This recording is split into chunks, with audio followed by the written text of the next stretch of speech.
cómprame un celular, porfa. Me dice tu palabra. Así que cómpramelo. La cama, ¿tú comer? Está bien. 6 horas y media después. Está padrísimo tu celular. Pues sí, güey. Aparte de que vas a poder hacer todas las tareas, yo te enseño, es muy fácil. Ni vamos a abrirte una cuenta en la red social para nosotras. Mira quién viene. Hola, Ana. Hola, Héctor. No puedes negar que Héctor te gusta mucho. Pero no creo que yo le guste. Pero ¿qué crees? Vas a poder hablar con él desde las páginas sociales. Sí, Héctor, sí.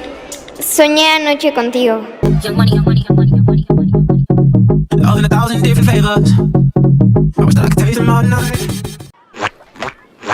¿Por qué no estás atenta en la clase, Ana? Usted no tiene ningún derecho de quitarme mi celular. ¿Qué? ¿Cómo que no? Su clase es aburrida. Usted es aburrido. Surprise, motherfucker.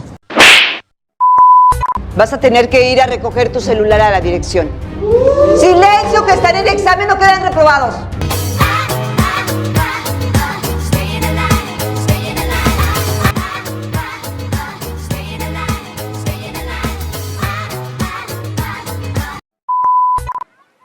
Pues ni modo, Ana. Tendrás que recoger tu celular hasta mañana.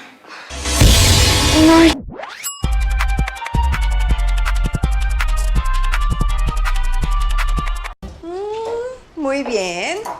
Tienes razón, fíjate.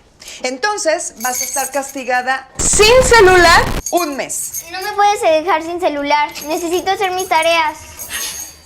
Fíjate que sí puedo. 1 mes sin celular, hasta que aprendas a no ser tan dependiente de él. Algunos centímetros más tarde.